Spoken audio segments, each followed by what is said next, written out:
Vambora.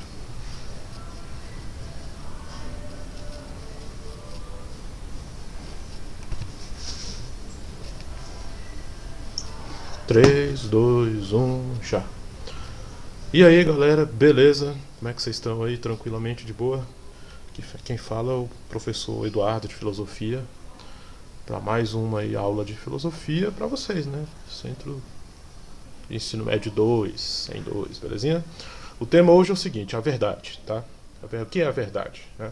A verdade é absoluta ou relativa? Ou seja, a verdade é uma coisa que vale para todo mundo, absoluta, ou será que ela é relativa ao ponto de vista de cada pessoa, né? Tanto é que eu coloquei uma figura inicial aí de um biólogo, né, chamado Richard Dawkins, né, que ele fala o seguinte: o que eu enxergo como vermelho pode ser a cor que você chama de verde, né? É exatamente isso, né? Para dar um norte assim na discussão de hoje, né? Tipo, se você tá vendo uma coisa como vermelha, né? Se você não sei for daltônico, pode ver por outra cor. Então assim, quem é que tá certo, né? Será seu ponto de vista está certo ou meu ponto de vista está certo? Nós dois estamos errados, né?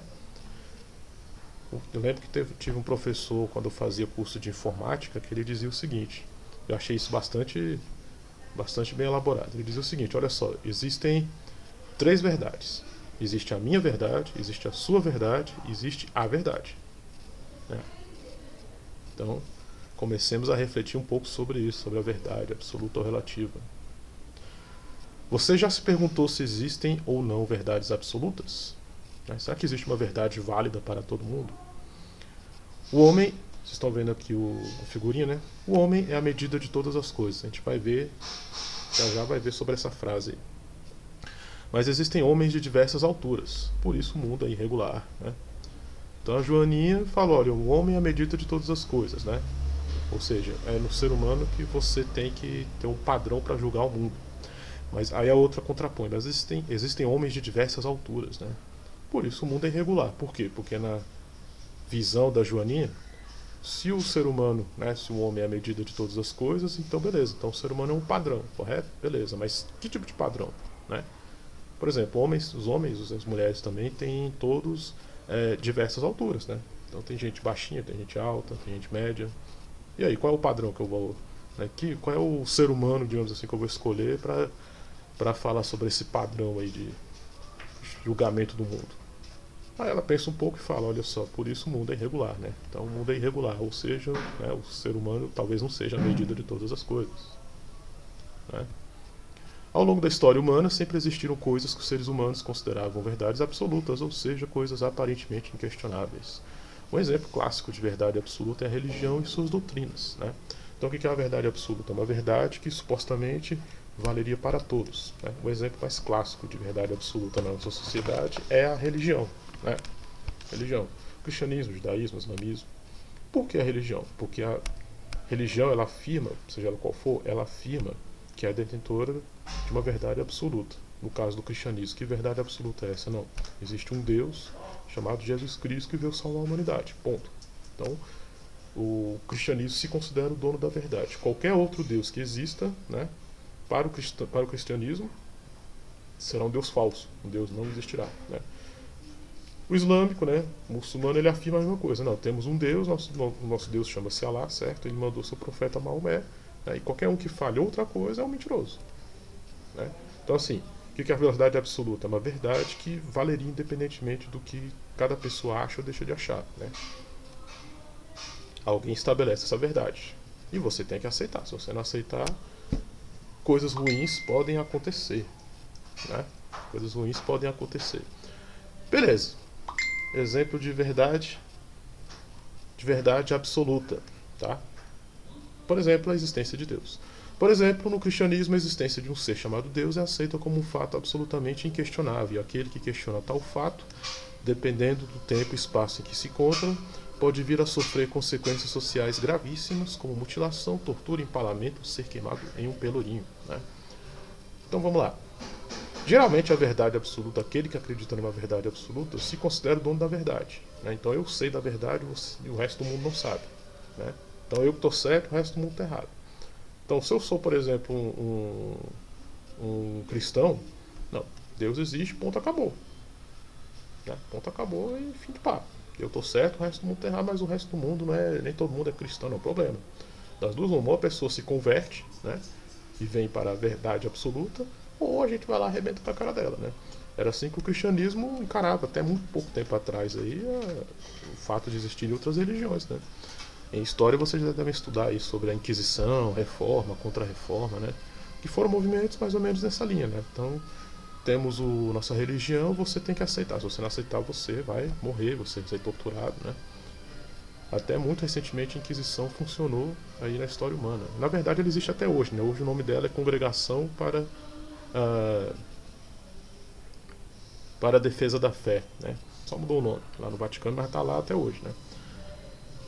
E as pessoas antigamente elas morriam, por exemplo, aqui no caso do cristianismo da Europa, né? Morriam o quê? Queimadas no Pelourinho, né? Pelourinho, não sei se vocês já ouviram falar do Pelourinho de Salvador, mas o que é o Pelourinho?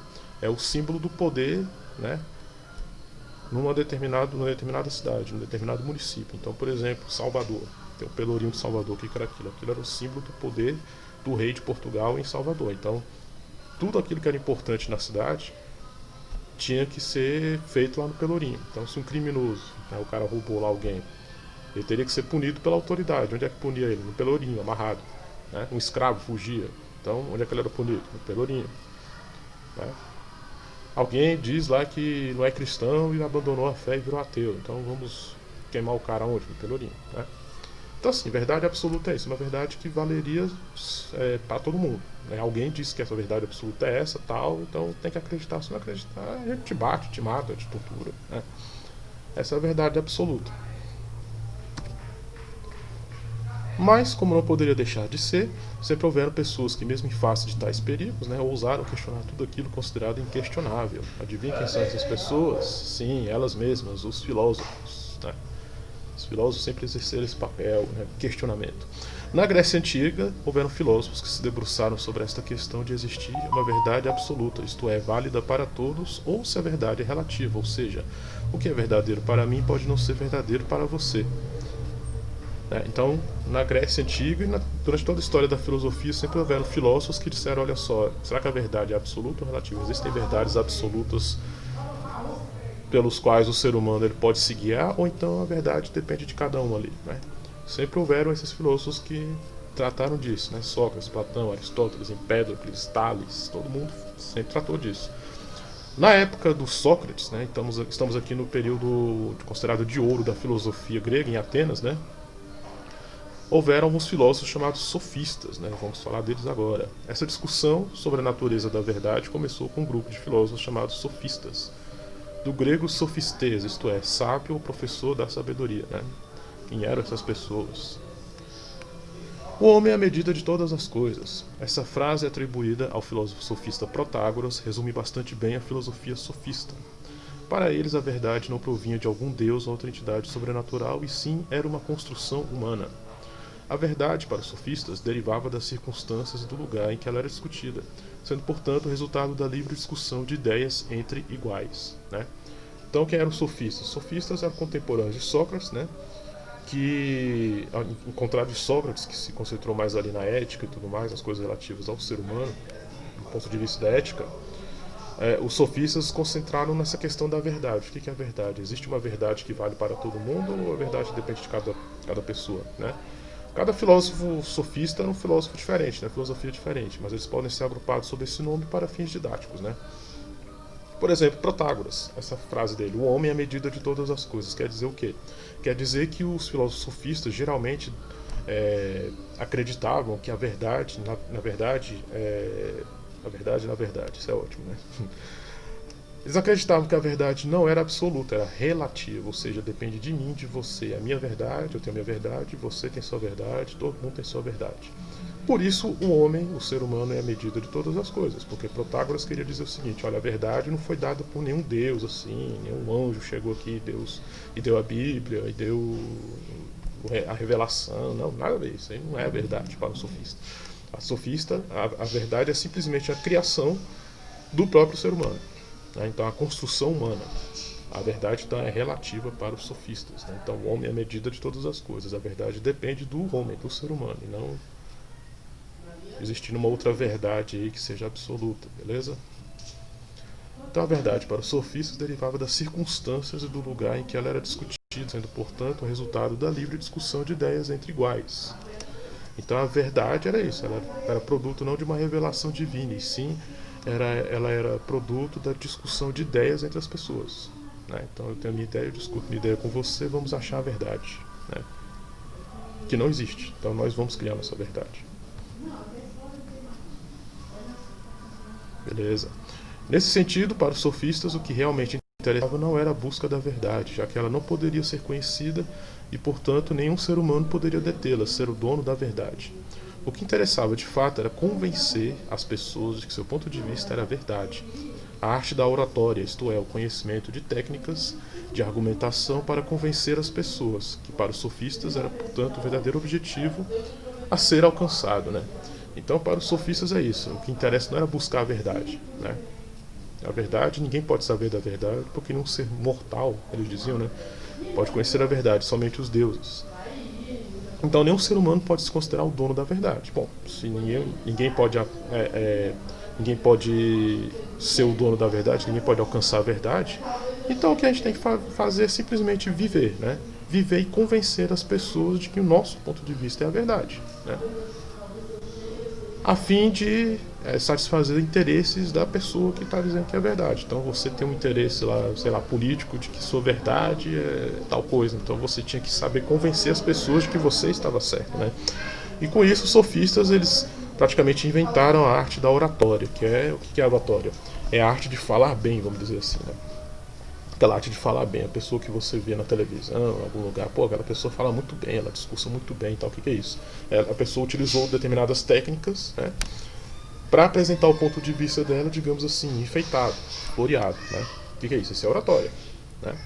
Então os sofistas eles faziam isso, eles eram filósofos, né, itinerantes, ou seja, não tinham lugares, não tinham uma academia própria para eles, eles ficavam de cidade em cidade e davam cursos disso, né, de oratória, ou seja, eles achavam que não, a verdade a gente não pode, não existe, né? Não é a verdade absoluta, não existe. Então nós temos, vamos ensinar para as pessoas, para os meus alunos, né? Os filósofos falavam isso, os sofistas. Vou ensinar para os meus alunos, né? Como convencer as pessoas de que a verdade da determinada pessoa, do aluno dele, é a verdade, né? Então a pessoa, por exemplo, queria virar político, né? A gente vê muito isso na política, né? Queria virar política e lá nos filósofos sofistas, olha, vem cá, como é que eu faço para convencer as pessoas aí de que eu sou o cara certo? Lá não, faz o seguinte, vem aqui, você paga pra gente a aula, certo? Que a aula vai ser paga, né? Os sofistas, eles cobravam pelas aulas, né? Ensinavam as pessoas essas técnicas aí para convencer então as pessoas de que o fulano de tal que pagou era verdadeiro, né? Era verdade. Né? E por isso todos os políticos praticamente da Grécia tinham aulas com sofistas, né? Porque para os políticos interessava então convencer as pessoas de que eles estavam certos, portanto para ser eleitos, né? Lembremos que os sofistas exerciam seu ofício na cidade de Atenas, que possuía um sistema democrático na política. Isso significava que cada cidadão possuía por lei o direito de votar e ser votado para qualquer cargo público, mesmo os principais, que caso alguém quisesse alcançar o poder, teria que necessariamente dominar a arte da oratória, ou seja, falar bem para convencer as pessoas a votarem em si, bastante semelhante ao que acontece hoje em dia, né, com os políticos, né? O que os políticos fazem? Usam oratória para nos convencer de que, olha, eu sou o bom, então vote em mim. Então a pessoa vai lá e vota nele. Depois que ele está lá, e, né, a gente sabe o que acontece. Daí porque os sofistas geralmente davam aulas de oratória, gramática, né, oratória, técnicas para convencer as pessoas, gramática, falar bem, né? Todo mundo gosta de alguém que fala bem, nossa, a pessoa fala bem e tal, então você tem que saber o que é gramática, né? E dialética para os cidadãos mais ricos, ou seja, debate, né? Ensinavam também, os sofistas também ensinavam a debater. Para quem? Para os cidadãos mais ricos, pois somente eles podiam pagar pelas aulas e assim suas aulas eram muito disputadas pelas famílias ricas de Atenas, né? Então os sofistas que eram? Filósofos que eles davam aulas, né, para as pessoas de oratória, porque eles não acreditavam que existia assim, uma verdade absoluta, acreditavam que cada pessoa podia inventar sua verdade. Então o que os sofistas faziam? Eles davam aulas para as pessoas, né? As pessoas iam lá e pagavam para que eles ensinassem a oratória, então para então essas pessoas que os alunos, né, pudessem convencer outras pessoas de que estavam falando a verdade, o que era muito útil numa cidade como Atenas, que era democrática. Então qualquer cidadão podia chegar e se eleger para qualquer cargo público. Tudo que ele precisava fazer era ter uma boa oratória, né? Ele só precisava falar bem, né? E com isso ele ia aprender isso onde? Com os filósofos sofistas. Para os filósofos, porém, os ensinamentos de que a verdade é relativa a cada pessoa não era verdade. Estes eram Sócrates, seu discípulo Platão, e Aristóteles, que eram contemporâneos ali dos sofistas. Para eles, como vimos, era sim possível alcançar a verdade absoluta das coisas, e ela não era dependente do ponto de vista pessoal de ninguém, e sim imutável, sempre igual a si mesma. Basta lembrar do Platão, né? Mais na frente a gente vai ver o filósofo Platão, mas ele dizia, olha, existem sim verdades absolutas, existe uma verdade absoluta sobre justiça, o que é a justiça, o que é a verdade, tudo isso a gente pode alcançar, né? Platão dizia isso. Então os sofistas estão errados, né? Essa história de que eles não tem verdade absoluta, então vou ensinar apenas a oratória. Platão discordava disso. Platão, Sócrates e Aristóteles. Por conseguinte, se criticavam, né, esses três criticavam os filósofos sofistas, para eles mercenários do saber, pois para estes três seus discursos, em vez de procurarem sinceramente pela verdade, né, como esses três filósofos faziam, eram simples opiniões enfeitadas para enganar os incautos e pior, lucravam com isso. Então, Platão, Sócrates e Aristóteles criticavam os sofistas por isso, porque olha só, esses caras eles são mercenários, sabe? Tipo, em vez de eles irem atrás da verdade, como a filosofia, como para isso que serve a filosofia atrás da verdade, não, os caras simplesmente querem lucrar em cima da filosofia, então são mercenários, né? São mercenários, nós somos contra eles.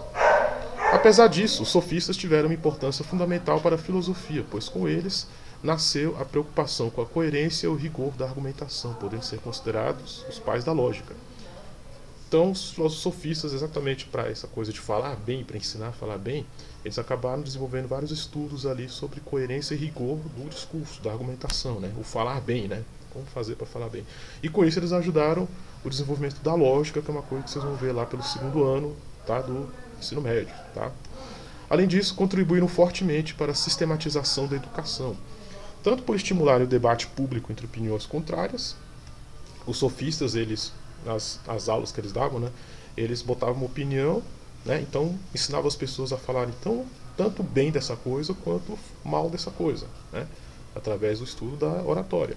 Por quê? Porque eles achavam que as pessoas tinham que estar preparadas, né, para defenderem qualquer coisa, né. Então, assim, o que fosse mais, digamos, popular na hora lá, você tinha que estar preparado para defender aquilo. Não, aquilo ali já não é mais popular, é outra opinião contrária que está popular. Né? Então você não vai ficar, eles achavam assim, você não vai ficar nessa opinião para sempre, você vai muda. Se você vê que o povo gosta de outra coisa, então muda, não, me arrependo e vou falar outra coisa. Você tinha que saber, então, defender todos os pontos de vista. Né?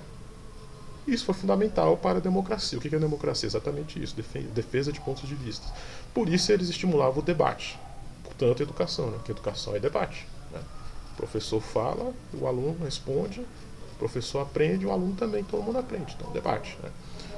E também pelo estabelecimento do método educacional chamado trivium, isto é, gramática, retórica e dialética, que influenciaria fortemente a educação durante séculos a fio, atravessando a Antiguidade Clássica até a Idade Média. Né? Então, o trivium era um método de educação criado ali pelos sofistas, que incluía gramática, retórica e dialética. O trivium, até muito recentemente aqui no Brasil, ele era o método padrão, né, na educação, né, com os padres jesuítas ali na época do Brasil Colônia, até mais ou menos 1800 e tanto ali, né. Então, para vocês verem a importância e a influência das contribuições educacionais dos sofistas, apesar dos pesares, né, apesar de serem mercenários do saber. Como vimos em aulas anteriores, a filosofia grega começou com as contradições da antiga religião grega, a mitologia grega. Eles começaram a procurar um princípio racional que explicasse o porquê o mundo é do jeito que é e chamaram este princípio de arquê. Né? Nós já vimos isso. Então, arquê, princípio, substância que deu origem a tudo no mundo. Para fins de estudo, costuma-se dividir a filosofia grega em 3 fases distintas. Então, vamos lá. Período pré-socrático ou cosmológico. Do final do século VII ao final do século V a.C., quando a filosofia se ocupa com a natureza, a origem do mundo e as causas de suas transformações. Então, no período pré-socrático, os filósofos eles se preocupavam, né, com o cosmos, né? Ou seja, com a natureza, como é que o mundo surgiu. Né? Período socrático antropológico, do final do século V e todo o século IV a.C., quando a filosofia investiga o ser humano, questões humanas, tais como a ética e a política, em grego, anthropos quer dizer homem, por isso esse período recebeu o nome de período antropológico. Então, assim, período pré-socrático, o que acontece? O ser humano estava preocupado com como o mundo surgiu. A partir do período socrático, né, de Sócrates para cá, a filosofia começou a ver, não, mas peraí, antes de saber como é a natureza, a gente tem que saber como é o ser humano. Né? Então vamos estudar o ser humano. Por isso que Sócrates se debruçou bastante sobre a ética, né? Os sofistas se debruçaram sobre a questão da verdade, né? Verdade do mundo do jeito que é, né? Período helenístico ou greco-romano, do final do século III até o século VI a.C. Nesse longo período, a filosofia se ocupa sobretudo com as questões éticas, do conhecimento humano, das relações entre o ser humano e a natureza, de ambos com os deuses, né? Então, período helenístico que é meio que a junção do período pré-socrático com o socrático. Juntou todas as filosofias até então, né, do período socrático e pré-socrático, e os filósofos desse período helenístico, né, já ali na Roma antiga, na Grécia antiga, eles já tentaram meio que unificar essas filosofias para sair uma filosofia nova, né? Foi um período de muita diversidade cultural e filosófica. Houve entre os pré-socráticos um filósofo que, assim como os sofistas, que enfatizavam a verdade como encontro entre duas opiniões antagônicas, né? Então, os sofistas estimulavam o debate entre duas posições contrárias, né? Que enfatizava a verdade como encontro entre duas opiniões antagônicas e não como algo pronto, já dado para algum Deus. Esse filósofo também procurava enfatizar a natureza dual da realidade, em vez de procurar a origem de tudo e apenas o elemento, como fez Tales com a água, Anaxímenes com o ar. Esse filósofo chamou-se Empédocles, né?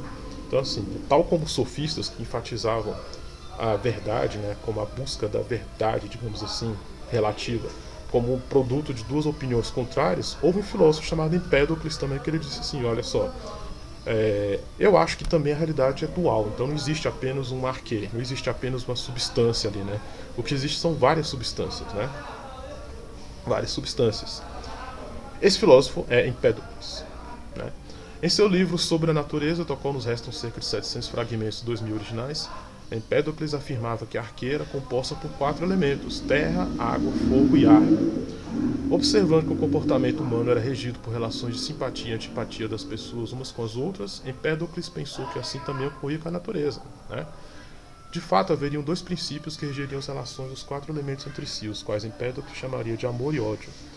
Metaforicamente, o amor seria o responsável por atrair e juntar os elementos entre si, formando assim todas as coisas, e o ódio seria o responsável pela separação dos elementos, isto é, pela destruição de todas as coisas.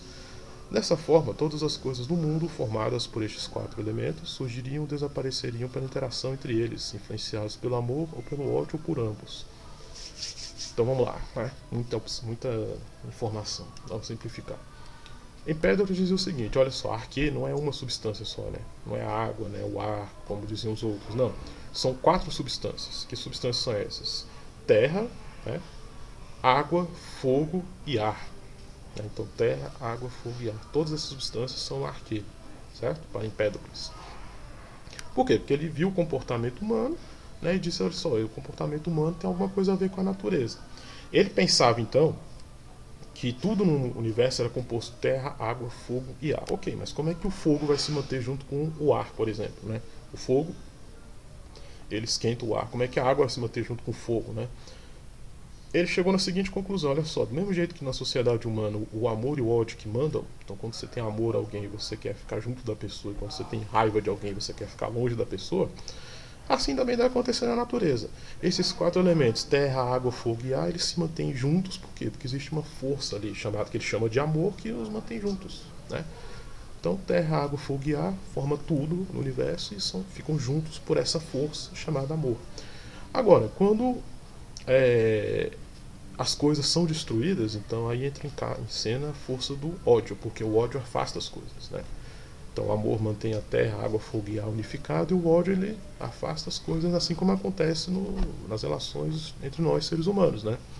Relações de amor e ódio, a gente se afasta das pessoas, a gente se aproxima das pessoas, né? Então para Empédocles é isso, a arquê era terra, água, fogo e ar, certo?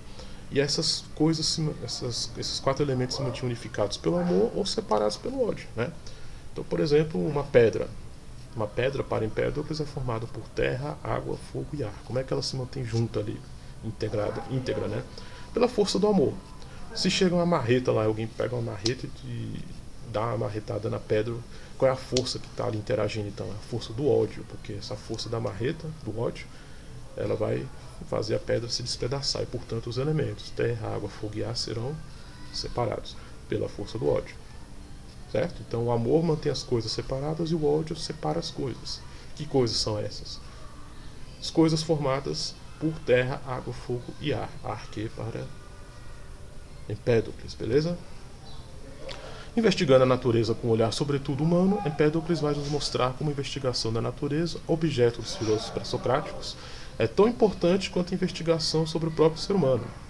Ambos não podem nem devem ser dissociados entre si. Então Empédocles vai nos mostrar isso. Olha, não existe natureza, né, sem o ser humano, porque o ser humano ele só percebe a natureza através dele mesmo. Ou seja, a natureza só pode existir porque existe um ser humano observando a natureza, né?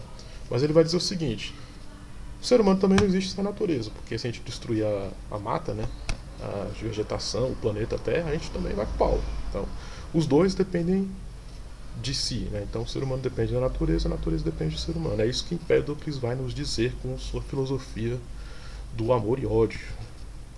Beleza, galera? É isso aí então, tá? 25 minutos de aula aqui, eu prometi que eu ia diminuindo, estou tentando fazer isso, embora a matéria seja bastante grande, tranquilo? Vou passar os exercícios aí, então, aquele esquema, tá? Faço a aula e vocês fazem o exercício, tranquilão? Belezinha? Beleza, valeu, falou!